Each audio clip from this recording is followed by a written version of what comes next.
She wanted to be a good student, but the kids at school were turning her name into a joke, and the principal was all, "I'm too cool for this." An accident pushed Maggie onto the stage. Though unwilling, the crowd cheered. After tasting the joy, there's no turning back. Maggie became a campus troublemaker, leaving teachers' headaches and the principal stomping in frustration. Everyone at school hated her, but Bart hugged her after discovering this side. That addictive support. She was forced back onto the stage she were. At the comic store, teased by a boy, Bart devised a plan. At this moment, Mom should use her prank skills to help her kid get revenge. Maggie thought a perfect combo of pranks and justice. Talk about winning 3 times. Mother and son teamed up, Bart distracted while Maggie slicked baby oil on the comic nerd soda. Soda's like elusive moonlight, the tighter hell, the darker. The comic fan beamed, but his squeezy collection was a mess.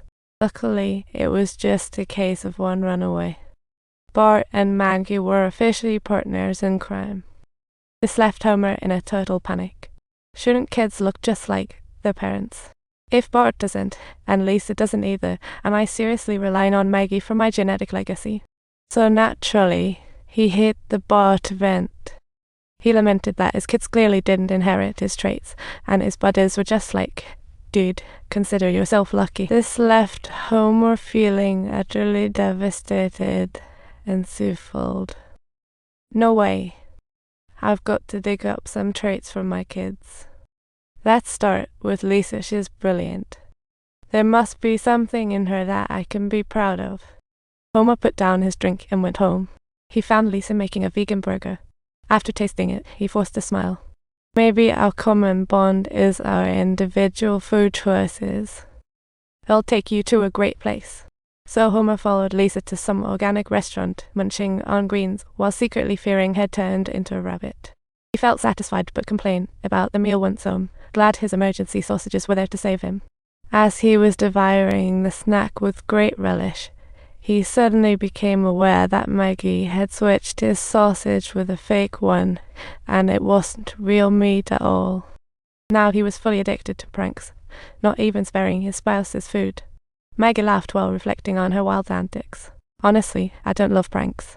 I feel guilty later, but can't resist Bart's adoration. This conflicting emotion was tearing at her life. Maggie thought, why am I so committed?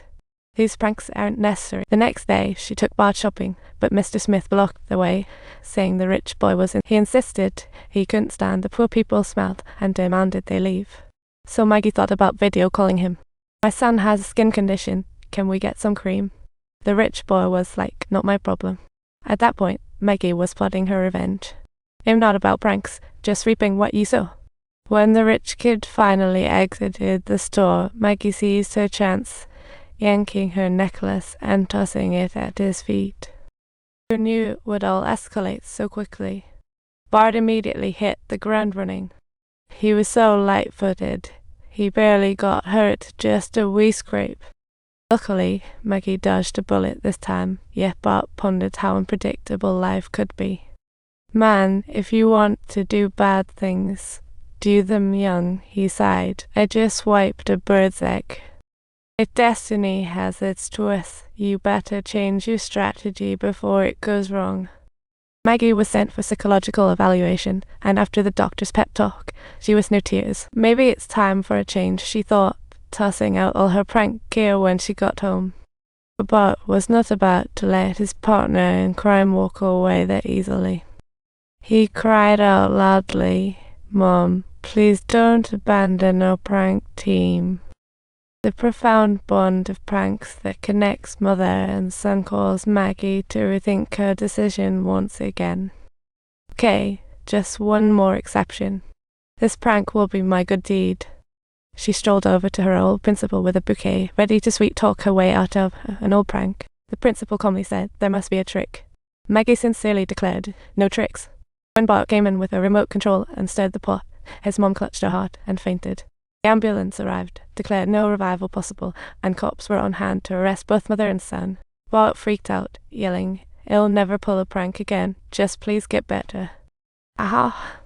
It was a complete role reversal between hunter and prey.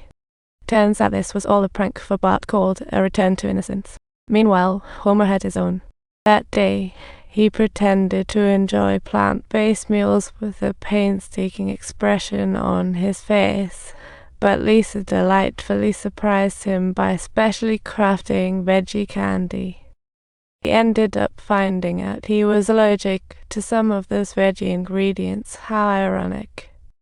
I guess my job is to pass down the bad stuff, sorry, sweetie. Lisa replied, "You are such a softie, at least I inherited that from you." Homer wished he could pass on more, so he tried to conform to Lisa's interests. But that was such a silly approach, adjusting yourself to please someone else. You really want me to toss aside my own self just to please others? Because, conforming to others always makes you boring. Like, sometimes my videos get a bit of critique. But hey, if you love my videos, don't forget to subscribe.